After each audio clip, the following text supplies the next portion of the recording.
नमस्कार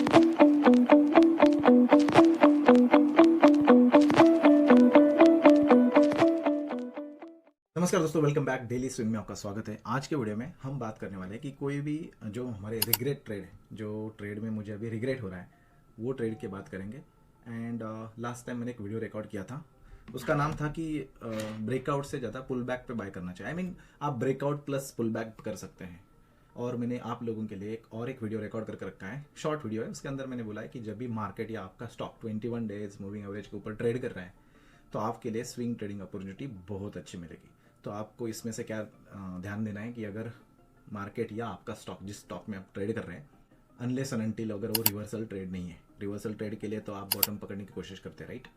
लेकिन जब आप ब्रेकआउट या पुल बैक ट्रेडिंग करते हो, तो आपको ध्यान में रखना है कि आपका जो बॉर्डर मार्केट है, बिकॉज मार्केट के हिसाब से फॉलो होता है, राइट। सब स्टॉक उसको फॉलो करने की कोशिश करते हैं। और जो स्टॉक्स मार्केट के विपरीत चलते हैं, मतलब मार्केट नीचे और स्टॉक ऊपर, जैसे कि इस केस में अभी देखो मार्केट नीचे और स्टॉक ऊपर है, राइट। यहाँ आरएस रिलेटिव स्ट्रेंथ दिख रही है आपको, तो वैसे स्टॉक्स पावरफुल होते हैं, तो दैट्स टोटली फाइन। लेकिन बॉर्डर मार्केट ना ट्रेंडिंग में चाहिए, ऑफकोर्स, तभी काम करेगा, नहीं तो नहीं काम करेगा। आपके पैसे हैं, आपको बचाने हैं। तो पहला ट्रेड यहाँ देखो KRN का ट्रेड था। जो लोग मेरे व्हाट्सअप ग्रुप के अंदर है, अगर आप नहीं हो तो ज्वाइन करना वहाँ।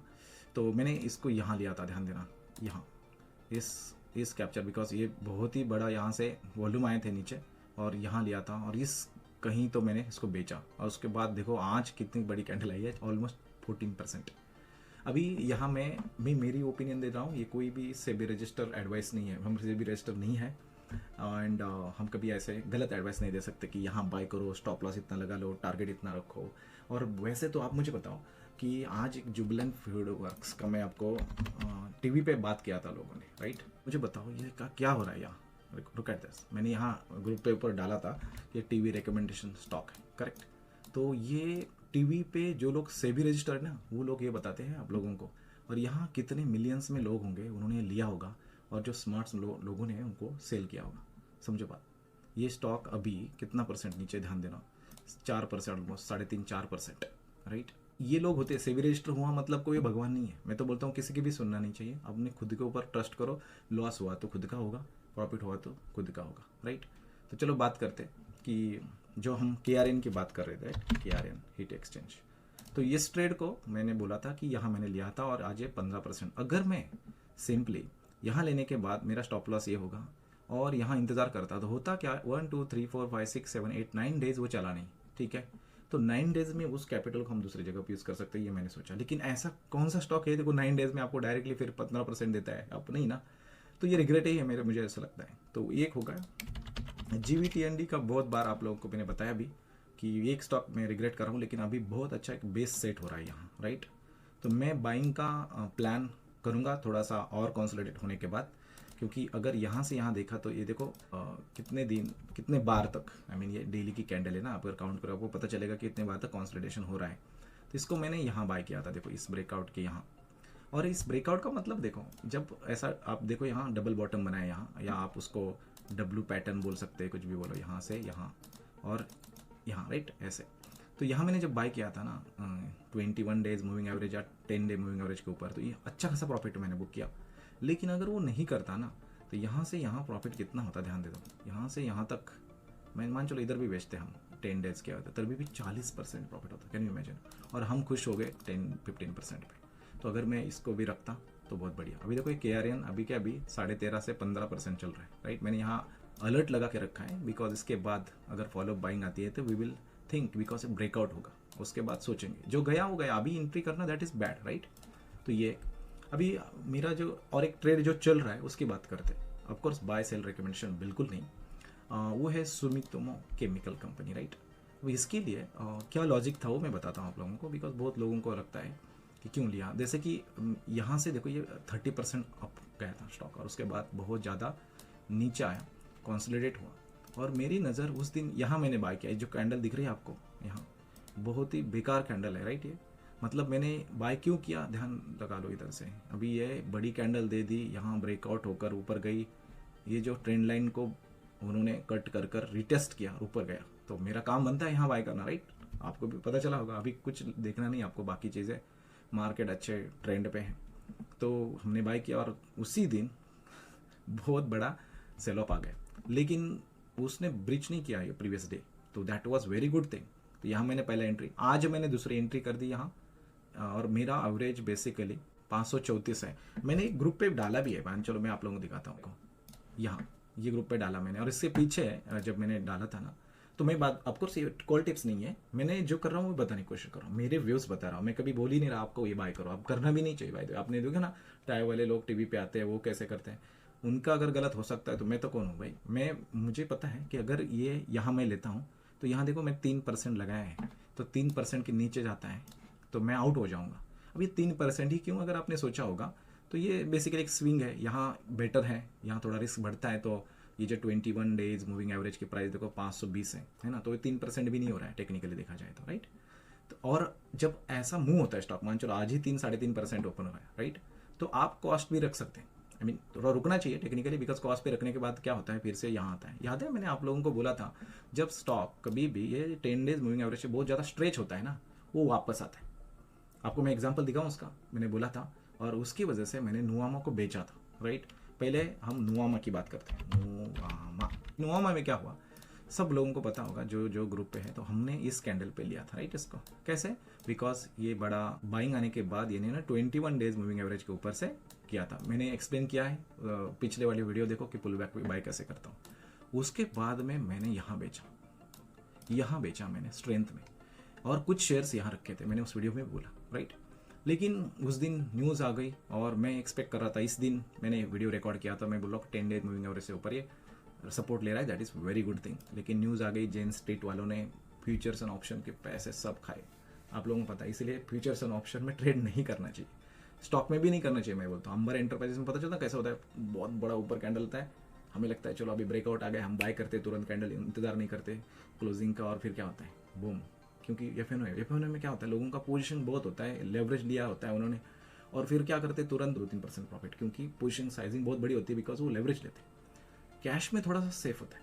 तो मैं तो बोलता हूँ आज के बाद इस वीडियो को अगर देखें ना आप, तो ये ध्यान में रखो यार, कैश में ही स्विंग करें, मैं एफ के स्टॉक अवॉइड करें एज मच एज पॉसिबल। तो मैंने मन्नपुरम में ट्रेड किया था, मुथुट में भी ट्रेड किया था, लेकिन as much as possible avoid करने की कोशिश करो। तो यहाँ अभी यहाँ क्या हो रहा है, ऐसा नहीं कि मैं यहाँ क्यों सेल किया, उसका रीज़न कुछ नहीं कि मुझे नहीं पता था ये नीचे आने वाला है, बिल्कुल नहीं। मैंने सिर्फ ये 10 डेज मूविंग एवरेज से बहुत ज़्यादा स्ट्रेच हुआ था। जब भी ऐसा होता है ना, स्टॉक फिर से उसको मीट करने के लिए आता है, मेरा ऑब्जर्वेशन है। मैं आपको एग्जांपल दिखाऊं, अभी देखो शारदा कॉप, ये शारदा कॉप का इसका देखो, ये 3 कैंडल बैक टू बैक ये स्ट्रेच हुआ था, अभी इधर आ गया। इसका मैंने बुक किया, ये होता शारदा क्रॉप का 16,000 का प्रॉफिट, मैंने हिसाब से कुछ बुक किया, इतना ही सारा के अंदर, कि मुझे नहीं पता था कि इसके ऊपर जाएगा या नहीं जाएगा। लेकिन आपको अगर बहुत ज़्यादा स्ट्रेच होता है ना, you have to sell it. अब देखो यहाँ क्या हो रहा है, ये बहुत ज़्यादा स्ट्रेच होने के बाद फिर से यहाँ नज़दीक आ गया, फिर से यहाँ देखो, यहाँ फिर से नज़दीक आकर जाने की कोशिश करता है। और जब वो 21 डेज मूविंग एवरेज पे आता है ना, एक्चुअल में तो इसका बाइंग चांस इधर ही था या इधर था, राइट, इधर था। लेकिन मैंने शायद ऊपर बाय किया था, कुछ इस पे बाय किया होगा मैंने। तो मैंने सोचा यार ऊपर बाय किया है, अब मुझे बताओ ब्रेकआउट वाले ट्रेडर ने इधर बाय किया होगा, इनका स्टॉप लॉस भी कुछ प्रॉफिट नहीं, समझो बात। तो मैं चाहता हूँ कि अगर आप कुछ रूल्स बना लो कि 10 डे मूविंग एवरेज या 20 डे मूविंग एवरेज के ऊपर अगर 15%, 10%, 8%, वट जो भी जाता है, मैं कुछ क्वांटिटी बुक करूँगा, राइट। अभी नुआमा की फिर से बात करते हैं कि नुआमा में मैंने फिर से एंट्री क्यों की, आज मैंने बोला भी, उसका मैं आप लोगों को दिखाता हूँ कि मैंने क्यों बोला ऐसा, और मैंने क्यों एंट्री ले ली और कहाँ कब ले ली। बेसिकली आज मैंने इसको 7,387.75 पे एंट्री की। उसका रीज़न कुछ नहीं है, न्यूज़ थी ना, वो न्यूज़ बेसिकली जेन स्ट्रीट के लिए थी, और उनका कुछ उनके साथ बिजनेस था, उसके कारण इसमें बहुत बड़ी सेलिंग आई। एंजल्स 1 में सेलिंग आई, CDSL में सेलिंग आई, देखो CDSL आज 1.2% ऊपर है। तो मैंने सोचा कि ये that is only the thing, right. तो मैंने बोला कि चलो यार, इसको मैं बहुत नॉमिनल जो टाइम फ्रेम होता है ना, 15 मिनट्स पे ट्रैक कर रहा था इधर कुछ, ये इसको मैंने यहाँ एंट्री करने का कारण देखो, ये कि नीचे आए थे यहाँ से, ये कैंडल बनी, लेकिन यहाँ डायरेक्टली नहीं मैं ले सकता था, राइट। ये बहुत बड़ी कैंडल आई, बहुत बड़े वॉल्यूम आ गए, और मैंने सोचा कि चलो इसके ऊपर भी निकल रहा है, लेट मी बाइट। और उसके बाद ये कॉस्ट टू कॉस्ट भी आ गया, और फिर ऊपर जा रहा है, तो दैट्स 3% ऊपर है। लेकिन आप ऐसे स्टॉक, अभी इसको मैं निकलना चाहता हूँ ना, तो मैं कब निकलूंगा पता है क्या, बेसिकली मैं डेली पे जाऊँगा इसको, एंड 50 डे मूविंग एवरेज के बाद में अगर ये डबल कंफर्मेशन देकर अगर वो बंद होता है, क्लोज होता है, तो I will be out from this trade. बहुत बार जब ऐसा पुल बैक या कुछ प्रॉब्लम होता है ना, तो स्टॉक ऐसा कुछ टाइम पास करता है इधर, उसके बाद ऊपर जाता है, राइट। जैसे कि हम एग्जांपल लेते हैं, अभी अभी जब ब्रेकआउट ट्रेडिंग को मैं क्यों बोल रहा हूँ आप लोगों को, देखो अब क्या हो रहा है, अच्छे से प्राइस एक्शन को रीड करने की कोशिश करना। आप, आई होप आप लोगों को समझ में आ रहा है, मैं बहुत ईजी लैंग्वेज में बताने की कोशिश कर रहा हूँ। क्या आ रहा है, यहाँ से ब्रेकआउट दिया बहुत तगड़ा, देखो स्ट्रेच हुआ इधर, आप देखो इधर काउंट करो, यहाँ से अगर देखा जाए तो ये ज़्यादा स्ट्रेच नहीं था, लेकिन 21 डेज से बहुत ज़्यादा था, राइट। लेकिन यहाँ से अगर देखा जाए तो बहुत ज़्यादा स्ट्रेच था, राइट। तो फिर वापस मिलने के लिए आ गए इधर नीचे। आने के बाद एक्चुअल में हमने एंट्री यहाँ करनी चाहिए थी, सही है, क्योंकि ये सब तोड़कर ऊपर गए, लेकिन गलती से हमने एंट्री इस कैंडल पे की थी, करेक्ट, या इस कैंडल पे की थी शायद, मुझे इधर देखो, इधर मार्क है, इसका मतलब इस कैंडल पे की थी। अब दूसरे दिन क्या हुआ कि मार्केट का कारण हो सकता है या कुछ भी हो सकता है, बड़ी गिरावट आ गई, बड़ी मतलब 1.5% डाउन था। 3 दिन टाइम पास करने के बाद आज फिर से वो 2.5-3% मतलब वहाँ ही आ रहा है। और अगर आपने अच्छे से देखा तो यहाँ पैटर्न कौन सा बन रहा है, ध्यान देना, इधर अगर ऐसे देखा आपने तो ये कप एंड हैंडल पैटर्न जैसा, तो जो टेक्स्ट बुक बाइंग होती है ना, वो यहाँ होती है, टेक्स्ट बुक बाइंग बोलते हैं उसको, कप एंड हैंडल, बड़ी रैली के बाद एक कप एंड हैंडल में। तो इसको बेस्ट बाइंग जब होता है कि 21 डेज मूविंग एवरेज के बाद। अभी यह अगर बाय करना चाहिए था तो टेक्निकली मैं इधर एक्चुअल में एंट्री प्लान करनी चाहिए थी और इधर कहीं तो, लेकिन मैंने इधर गलती की। तो अगर मैं मान चलो कोई बंदा इधर प्लान करता है और उसका स्टॉप लॉस उसी कैंडल का रखता है, तो ये स्टॉप लॉस हिट हुआ होगा। तो हमेशा 10 डेज एंड 21 डेज इसमें से कुछ रखने की कोशिश करो स्टॉप लॉस, तो आप सेफ रहोगे, टाइम दे दो उसको।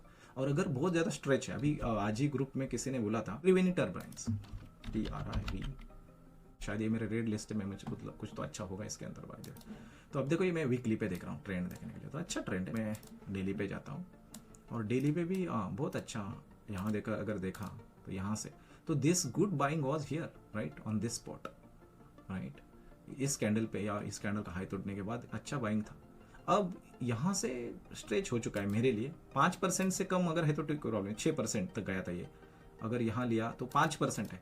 5% जब स्ट्रेच होकर आता है ना, तो होता है कि आप देखो यहाँ किसी ने ब्रेकआउट पे बाई किया हुआ इसको, लेकिन अभी नीचे आएगा और फिर यहाँ से सपोर्ट लेकर कोशिश कर सकता है, राइट, किसी को पता नहीं है, लेकिन नहीं इतना बड़ा ऊपर बाय किया। तो लेट्स से फॉर एग्जांपल इस स्टॉक के अंदर अगर कोई इस पे बाय करता है, इस बड़ी कैंडल पे वॉल्यूम देखकर, और बोलता है कि भाई बहुत ही अच्छा ट्रेंड लाइन पे ब्रेकआउट हो गया, लेकिन स्ट्रेच कितना हो चुका है, तो वापस फिर आ गए, फिर ऐसा कुछ अगर कंसोलिडेशन होकर छोटी छोटी कैंडल बनती है, तब डायरेक्टली ट्राई करने की कोशिश करो। इधर भी कर सकते हैं, कोई प्रॉब्लम नहीं, इधर करते तभी भी आपका स्टॉप लॉस हिट नहीं हुआ अभी तक, लेकिन टाइम पास ज़्यादा होगा। अभी जैसे कि नोवामा में और टाइम पास हो सकता है, लेकिन दैट्स टोटली फाइन अगर आप इंतजार करना चाहते हैं तो, राइट। अभी इस एक कॉस्मो फर्स्ट जो ट्रेड है, इसके ऊपर मैंने बोला कि ध्यान दे दो। इसके ऊपर क्यों ध्यान देने के लिए बोला, बहुत सिंपल है। मैंने इसके अंदर एंट्री की है, मेरे हिसाब से देखो इधर एरो है, इस कैंडल पे मैंने एंट्री की है, राइट, लेकिन उस दिन नहीं मूव होगा, नहीं हुआ तो नहीं हुआ, राइट। दूसरे दिन भी देखो, तीसरे चौथे पांचवे, राइट। ये टाइट स्टॉप लॉस है, लेकिन मैं एज मच एज पॉसिबल, बहुत कम स्टॉप लॉस है, मैं थोड़ा सा कंजर्वेटिव यहाँ बिहेव करने की कोशिश कर रहा हूँ। यहाँ अगर देखिए तो बहुत छोटी छोटी कैंडल और यहाँ वॉल्यूम है ही नहीं, ना के बराबर वॉल्यूम चल रहा है। मतलब ऐसा जब होता है ना, तो स्टॉक बहुत ज़्यादा फटता है बाद में। आपको मैं एग्जाम्पल दिखाऊँ, चलो एग्जाम्पल दिखाता, आपको बहुत अच्छा लगेगा कि ये एक्चुअल लर्निंग है। मैं आपको एग्जाम्पल देता हूँ, यहाँ बहुत सारे, ये देखो ये स्टॉक वॉल्यूम का एनालिसिस अगर आप करते हो, इसको देखो क्या हो रहा है। बाय द वे बहुत बड़ी सेलिंग है, IPO स्टॉक है लग रहा है, राइट।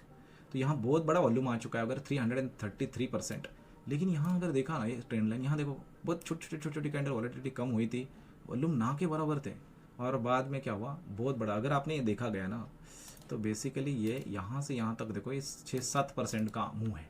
ये मैंने बोला कि बेसिकली IPO लग रहा है, IPO base, right, this is good opportunity.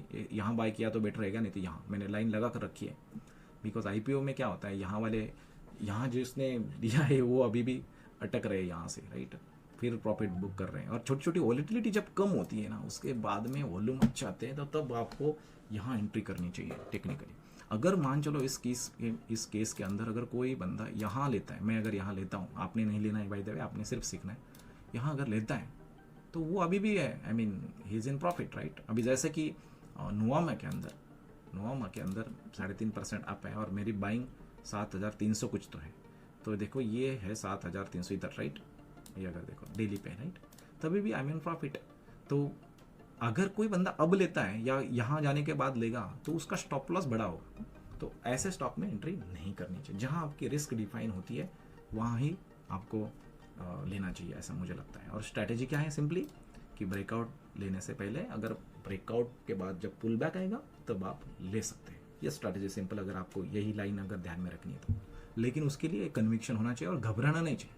अगर आप डरोगे तो पैसा नहीं कमाओगे। डरना नहीं है, आपका स्टॉप लॉस को आपने काबू में रखना है कि इसके नीचे गया तो मैं विदाउट एनी इमोशन कट कर दूंगा, कितना भी लॉस हो जाए।